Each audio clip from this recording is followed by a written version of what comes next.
चलो देखो, बात यह है कि तुम्हारे दिल्ली सल्तनत में हमने गुलाम नस्ल करवा दिया था, पूरा नहीं कराया था। गुलाम नस्ल कहाँ तक हुआ था? अरे ठीक हुआ। गुलाम वंश में हमने रजिया सुल्तान तक करा दिया था ना, 1236 वाला। ठीक, हमने तुमको बताया था कि भैया रजिया सुल्तान जो थी वो आराम से उसकी वो क्या हो गया था, अफेयर चल गया था। पूरा अफेयर के बारे में तुमको डिटेल्स बता दिया था, पुराना वीडियो देख लेना। ठीक, जो बच्चे नए हैं। अब आज पढ़ेंगे बलबन के बारे में। ठीक, बलबन। अब भाई साहब बलबन की कहानी भी अच्छी है ना। बाकी और भी राजा है तो काम के नहीं है। बलबन जो है 1265 से 1287। ठीक, बस गुलाम वंश में ये भी बहुत इंपॉर्टेंट है। अब बलबन की थोड़ी कहानी सुनो। बलबन जो थे बूढ़े भी हो गए थे, और ये जो है किसके काल में थे? इल्तुतमिश के काल में थे। इल्तुतमिश के मतलब कुतुबुद्दीन ऐबक के टाइम में थे। ठीक, वो बूढ़े हो गए थे। अब भैया इल्तुतमिश गया गुलाम खरीदने, गुलाम की बोली लगती थी। बलबन भी भैया इतना बेकार लगता था, कतई नहीं अच्छा लगता था। ठीक, उसको लोग पसंद नहीं करते थे, और जो गुलाम अच्छा ही लगता उसे लोग खरीदते नहीं थे। तो बेचारा लाइन में खड़ा आगे, कोई खरीद ही नहीं रहा। भैया हमें खरीदो, भैया हमें खरीदो, कोई खरीद ही नहीं रहा। ठीक, अब जब इल्तुतमिश खरीदने गया, जब लेने गया गुलाम, तो भैया ये अपने आप चला गया उनके पास कि महाराज हमें खरीद लो। कि तुम्हें खरीद ले? हाँ। अब यार पहले गुलाम बड़े भागते रहते थे, कोई उन्हें खरीद ना ले, इधर उधर, है ना, बड़ी दिक्कत होती थी। इल्तुतमिश ने सोचा यार ये लड़का पहला है, लो ऐसा आदमी जो अपने आप करे हमें खरीद लो, बढ़िया है, दम होगी इसमें, खरीद लिया। तो इस तरीके से भैया इनके काल में आ गया था। बाद में जब सब खत्म हो गया, और खरीदा ही नहीं, इतना होशियार था कि अब इसको जो है सूबेदार वगैरह बना दिया था, मतलब सेना में बढ़िया ऑफिसर बना दिया था। ठीक, अच्छी रैंक का था ये। बाद में जब षड्यंत्र करते करते करते करते ये आदमी 1265 में बन गया राजा। ठीक, वो षड्यंत्र तुम्हारे काम का भी नहीं, कभी नहीं पूछा जाता, तो तुम भी याद रखो। 1265 में बन गया राजा। अब देखो इसने क्या क्या काम किए। बलबन टैलेंटेड था ही। उस समय क्या हो रहा था कि भाई साहब एक बात बताओ, कोई गुलाम हो और गुलाम से एकदम से राजा बन जाए तो उसकी कोई इज्जत करोगे? कोई नहीं करेगा इज्जत। जैसे तुम्हारे यहाँ आजकल गांव में क्या होता है कि कोई बेचारा कोई नाली साफ कर रहा हो, ठीक, कोई झाड़ू लगाने वाला हो, और एकदम से कोई सीट आ जाए, हर सीट आ जाती है, तो उसे बन जाता है क्या, गांव का प्रधान। लेकिन उसकी आदमी ज्यादा इज्जत नहीं करता। ठीक, कर लो इधर आओ, हरिया इधर आ, ऐसे बोलते हैं। ठीक, हालांकि गलत है। ठीक, ऐसे लोग बोलते हैं, और पहले भी मानसिकता ऐसी थी, तो इनसे भी लोग ऐसे ही बिहेव करते थे। ठीक, हरिया हरिया बलबन उलबन नहीं बोलते थे, लेकिन कोई ज्यादा इज्जत नहीं करता था। अब भैया बलबन बोला हमको तो चाहिए फुल इज्जत, मिर्जापुर जैसे हमारी मम्मी को चाहिए फुल इज्जत, इनको भी फुल इज्जत चाहिए थी। तब इसने क्या किया, दो प्रथाएं चलाई। पहली प्रथा थी सजदा। क्या थी? सजदा। अब फजदा और पेगोस दो प्रथा थी। इसने कहा हम जहां दिख जाए, मतलब महाराज जहां दिख जाए वहीं गिरो, मतलब गिरो नहीं, पहले उसको सलाम करो। ठीक, जहां महाराज दिखे वहां करो सलाम। अब जहां बलबन दिख जाता हर आदमी का सलाम, सलाम साहब, सलाम साहब। अब इज्जत तो कर नहीं रहा था, जैसे कभी कोई माउस में नहीं कहते हम लोग भैया भैया, ऐसे ये भी कह रहा था। जहां बलबन दिख जाए कह सलाम। कैसे आदमी, इतना बेकार लगता था। अब बलबन ने कहा यार ये तो गलत हो गया, ये त्यारे लोग फजदा तो कर रहे हैं, फजा भी नहीं दे सकते, लेकिन इज्जत तो हमको महसूस नहीं हो रही। कि एक काम करो, एक और प्रथा लाओ जिसका नाम है पेगोस। पेगोस का मतलब था कि जहां दिख जाए ठीक वहीं पे गिर क्या करो, गिर जाओ चरणों में और चरण चूमो। अब आओ, अब करोगे इज्जत, जबरदस्ती की इज्जत। जहां दिख जाएंगे गिरो और हमारे चूमो चरण। ठीक, अब बलबन जहां दिखता था पूरी जनता फट से गिरती थी, चरण चूमती थी, आगे बढ़ती थी। ऐसे तो इज्जत कराई। अब तुम्हारे एग्जाम में क्वेश्चन आता है कि फंदा और पेगोस कौन लाया, तो कौन लाया भैया? बलबन लाया। ठीक, और सुनो, एक नीति थी रक्त और लोह की नीति। ठीक, एक रक्त और तलवार की थी, एक रक्त और लोह की थी। रक्त और तलवार की अपना वाला अब्दुल खिलजी लाया था, कंफ्यूज ना हो। रक्त और लोह की नीति, इसमें क्या था, पहले क्या होता था कि ज्यादातर लोग, जैसे आज भी क्या होता है मुजरिम वगैरह भाग जाते हैं। ठीक, पहले भी ऐसा होता था भाई, आज भी भाग जाते, पहले भाग जाते थे। तो पहले लाखों की संख्या में नहीं बल्कि हजारों, 40,000 30,000 सैनिक सब जितने हैं सब बंदी बना लिए। ठीक, राजा सब बंदी बना लिए, और बंदी सब कारागार में हैं आराम से पड़े हुए। और जब युद्ध की बारी आती तो किसी को पैसा वैसा दे के भाग जाते थे। ठीक, आराम से युद्ध लड़ते थे। अब यार ये एकदम समस्या थी, और फिर खाना भी खाते थे फालतू का। तब इसने कहा एक काम करो, एक प्रथा लाओ रक्त और लोह। उसका मतलब ये था कि जितने आएंगे उनके बाद कोई भी वो उनकी मानवता नहीं बरती जाएगी, सबको मार दो। ठीक, अब जो भी बंदी बनाया जाता था उसको मार दिया जाता था। ये रक्त और लोह की नीति थी। रक्त और तलवार की नीति भी यही थी, बस कॉपीराइट ना आता इसलिए नाम चेंज कर दिया। ठीक, तो रक्त और लोह की नीति कौन लाया? बलबन लाया। अच्छा, और बलबन ने क्या किया? बलबन ने ये जो तुम्हारे वो थे जिन्हें बोलते थे हम लोग 40 सरदार, 40 सरदार, ये तुम्हारे तुर्कान चेहरगामी जो कि इल्तुतमिश ने इसकी स्थापना की थी, वो तुर्काने चहलगामी अपने आप को डॉन समझने लगे थे, बहुत हस्तक्षेप कर रहे थे, संवैधानिक पावर उनके पास थी, बहुत बार बार कहीं नहीं ये काम ना करो, ये काम ना करो, ये काम ना करो। बलबन ने कहा एक काम करो, इसको हटाओ, और हटा ऐसे तो हटा नहीं सकते, ठीक। तो बलबन ने अपना ही मिर्जापुर वाला स्टाइल, हालांकि ये स्टाइल जो मिर्जापुर में अपनाया गया है, जो बताया गया अभी, वो बलबन से हमें लगता लिया गया। हुआ क्या, सबको बुलाया खाने पे, ठीक। जैसे मिर्जापुर बंद में आराम से वो सबको खाने बुलाते हैं और गुड्डू भैया अंदर जाते हैं और कहते हैं जौनपुर से कोई कनेक्शन नहीं चाहिए, और सबको ठोक देते हैं। ऐसे बलबन ने किया, बलबन ने सबको खाने बुलाया, सब 40 सरदार बैठ के खाना खा रहे हैं, और जैसे खाना खा रहे थे पीछे 40 आदमी खड़ी कर दिए और सबका गला काट दिया, सब मर गए। इस तरीके से तुम्हारे जो 40 सरदार थे उनका दमन किसने किया, बलबन ने किया। तो क्वेश्चन आता है तुर्काने चहलगामी का दमन किसने किया, बलबन ने किया। क्वेश्चन आता है रक्त और तलवार की, रक्त और लोह की नीति कौन लाया, बलबन लाया। क्वेश्चन आता है फतदा और पैबोस प्रथा कौन लाया, बलबन लाया, ठीक। और बलबन का काल कितना था, 1285 ठीक। बाकी तुर्काने चहलगामी की स्थापना किसने की, इल्तुतमिश ने की थी, बता चुके हैं। आप देखो इतने क्वेश्चन बलबन से हमारे एग्जाम में आएंगे, हालांकि रिवीजन क्लास है, ठीक, डिटेल वाली ऑफलाइन होती है। अब देखो फिर जो आए जिंदगी में कौन आए थी बलबन के बाद, बलबन के बाद खुसरो का वगैरह नहीं, क्यूमर्स आए। क्यूमर्स ने ज्यादा राज नहीं किए। क्वेश्चन आता है कि गुलाम वंश का अंतिम राजा कौन था, क्यूमर्स था, एक। उनको मारकर गद्दी पर बैठेंगे तुम्हारे खिलजी वंश, और खिलजी वंश में सबसे पहला राजा कौन था, जलालुद्दीन खिलजी, ठीक। सुनो कहानी, वहां मैं यहाँ जलालुद्दीन खिलजी। अब जलालुद्दीन खिलजी भाई साहब उदारवृत्ति आदमी, बूढ़ा आदमी, ठीक। अब वो क्या कहता था, जब किसी से युद्ध होता था बार बार कहता था मैं बूढ़ा मुसलमान हूँ और मैं मुसलमानों का रक्त बहाना नहीं चाहता, इसीलिए आप लोग ना विद्रोह करो ना युद्ध करो, ठीक। तो ज्यादातर युद्ध नहीं हुए, कुछ युद्ध हुए, जैसे कि मंगोल ने परेशान किया, लेकिन मंगोल कभी भी सफल नहीं हो पाए। मंगोल मतलब पहले आतंकवादी जो ग्रुप था वो मंगोल ही था, याद रखना। तो जब मंगोल का युद्ध हुआ तो इसका भतीजा था अलाउद्दीन खिलजी, उन्होंने उनके विद्रोह को दबा दिया और आराम से वहाँ का कड़ा मानिकपुर का बन गया सूबेदार, ठीक। अच्छा, अरे कभी कभी लोग बच्चे पूछते हैं कभी कभी कि मंगोलपुरी का क्या राज है। देखो मंगोलपुरी चंगेज खान था, उसका तो कोई पुत्र था, ठीक।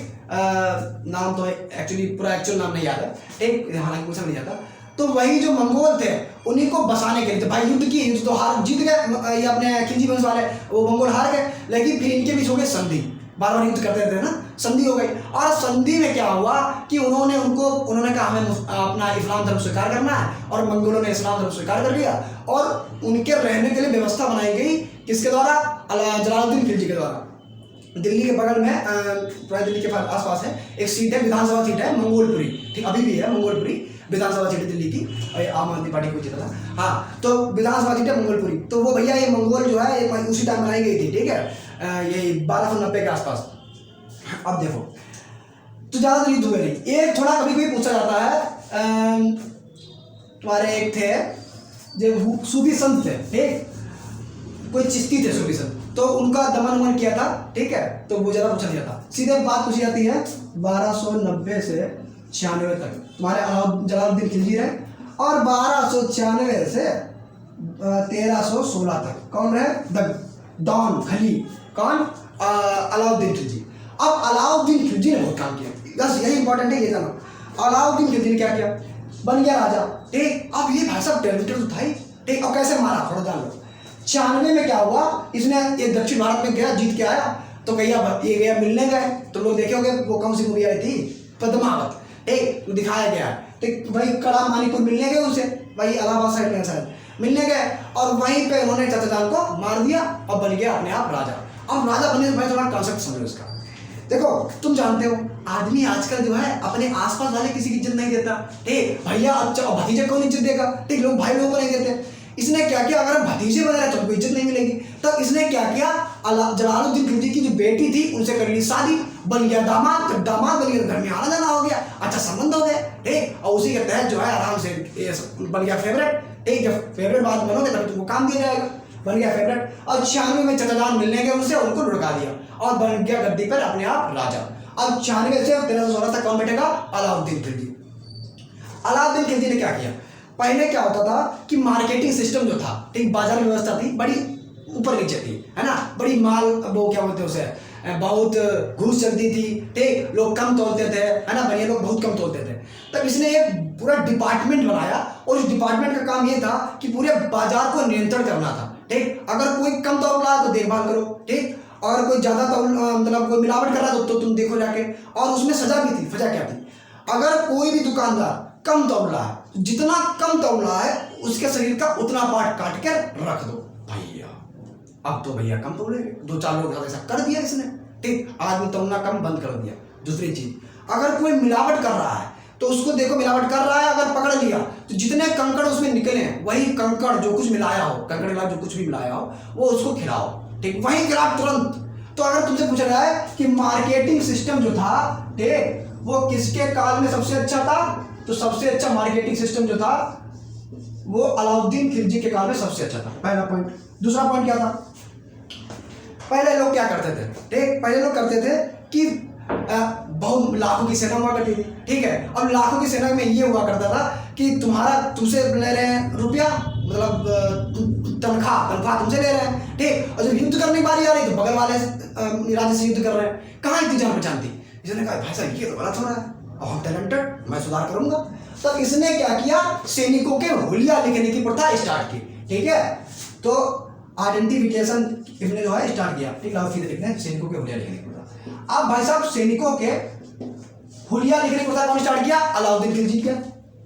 अच्छा, अब कैसे हुलिया लिखा गया? पूरी लाइन नोटबंदी जैसी लाइन लगा दी गई और बनाई गई मोहर और उसको गर्म किया गया। आओ फट से फटाफट सबके माथे पर बन गई परमानेंट मोहर। अब तुम अब खिलजी वंश के सैनिक हो। तो सैनिकों के हुलिया लिखने किसने स्टार्ट किया? अलाउद्दीन खिलजी ने। तीसरा पॉइंट, घोड़ा दागने की प्रथा। घोड़ा दागने की प्रथा क्या थी? यही काम होता था भाई, इतने घोड़े हुआ करते थे तो जो पहले लोग, आज भी लोग घूसखोरी करते हैं, पहले भी करते थे, मक्कारी पहले भी लोग करते थे, चालाकी करते थे। तो करते क्या थे कि जो नए घोड़े हैं, ठीक, उनको बेच देते थे बगल वाली सल्तनत में, पैसा लेते थे वहां से, और जो उनके मरे हुए घोड़े हैं उनको ले लेते थे। और इनके काल में उनके जो मेन ऑफिसर थे उनको दिखाते थे कि देखो घोड़ा मर गया साहब, पैसा दे दो, हम नया घोड़ा खरीद लाए। तो ये लोग करते थे ऐसा। तो ऐसे बड़ा नुकसान हो रहा था। इसने कहा कि एक काम करो, इसको बंद करो। बंद करेंगे लेकिन क्या करोगे? जितने घोड़े थे सबको जो है इसने सब पे, ठीक, उनको दागने की प्रथा स्टार्ट कर दी। अगर अब उस पर परमानेंट निशान लगा दिया। अगर दिल्ली सल्तनत काल का घोड़ा है, अगर एक खिलजी वंश का घोड़ा है तो उस पर ये वाला निशान लगा होगा। अब भैया सबके जितने घोड़े थे सब पर निशान पड़ गया। अब घोड़ा मरेगा तो निशान वाला घोड़ा दिखाओ, नहीं तो बात खत्म हो जाएगी। 3 काम। ठीक, और एक था चराई और घराई कर। चराई कर क्या था? तुम्हारे पास अगर जानवर ज्यादा है, ठीक, तो मतलब कि तुम्हारा दुग्ध उत्पादन हो रहा है, और जब दुग्ध उत्पादन हो रहा है तो तुम्हारी इनकम अच्छी है, और इनकम अच्छी है तो तुम भैया टैक्स दो। ठीक, तो उसे बोलते हैं चराई कर। ठीक है, यानी जानवरों के जो दुधारू जानवर थे उन पे लिया जाता था। अच्छा, उनके मालिक पर, उन पे नहीं। एक था तुम्हारा घराई कर। घराई कर में क्या था? जिनके मकान पक्के बने हुए हैं, मतलब पक्के मकान है तो मतलब तुम बढ़िया पैसा पैदा करते हो, बढ़िया पैसा पैदा करते हो तो टैक्स लो। ठीक, तो उसे बोलते हैं घराई कर। तो दोनों चराई घराई कर कौन लाया? अलाउद्दीन खिलजी लाया। बाकी कोई काम से पूछे नहीं जाते। कहाँ? रक्त और तलवार की नीति। रक्त और तलवार की नीति वही थी जो बलबन के बताए हैं। ठीक है, बस थोड़ा नाम चेंज था। तो कौन लाया? अलाउद्दीन खिलजी लाया। अब देखो मार्केटिंग सिस्टम सबसे अच्छा किसके काल में? अलाउद्दीन खिलजी के काल में। सैनिकों के हुलिया लिखने की प्रथा कौन लगाया? अलाउद्दीन खिलजी लाया। और हमारे घोड़ा दागने की प्रथा अलाउद्दीन खिलजी। चराई और घराई कर अलाउद्दीन खिलजी। और रक्त और तलवार की नीति अलाउद्दीन खिलजी। ठीक, आगे आ जाओ और जल्दी से बता रहे हैं। ठीक है, खत्म करना है इसको, बाकी तुम लोग डिटेल वाला देख लेना। अब देखो, हाँ, इसके बाद एक राजा बैठे थे जिनका नाम था 1316 से लगभग 1320 क्या 1919 थे। हाँ, एग्जैक्ट डेट इनकी याद भी नहीं है, बात भी नहीं। जिसका नाम था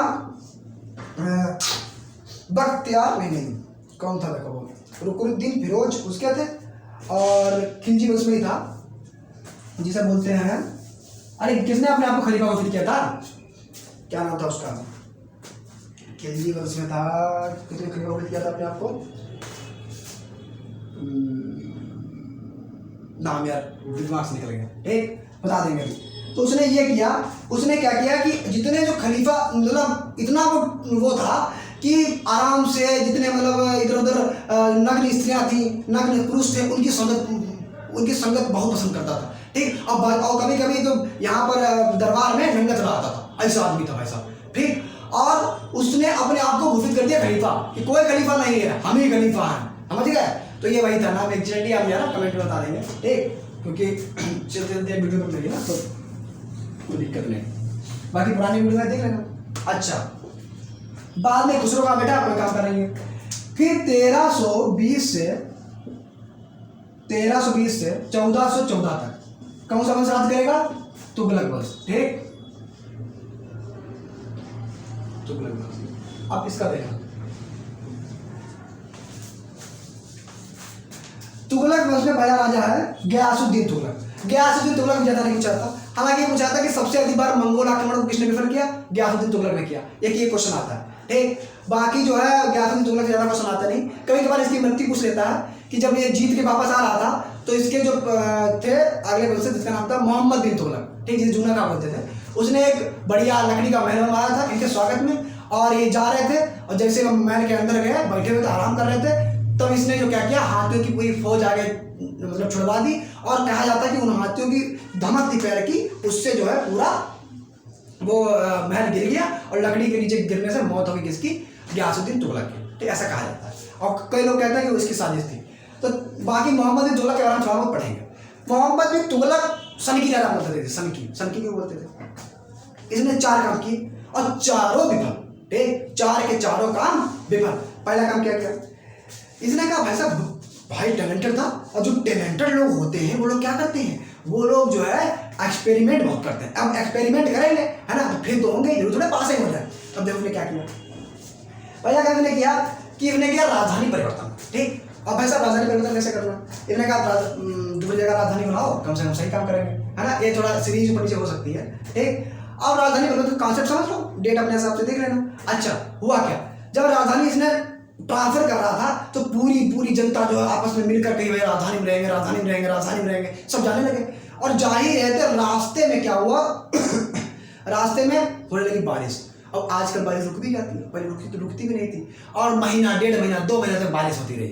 अब भाई साहब सब भाई तंबू बनाए पड़े रहे। ये तो लग्जरियस आदमी थे, आराम से निकल आए। और वहीं पर आधे लोग भाई मतलब बड़ा पानी भरे, कीचड़ हो गया और फैल गया प्लेग। अब प्लेग फैलने के बाद सब के सब जो है मतलब आधे लोग मर गए, आधे बच गए। अब जिसके घर का कोई आदमी मर जाए वो तुम्हें खुश देगा?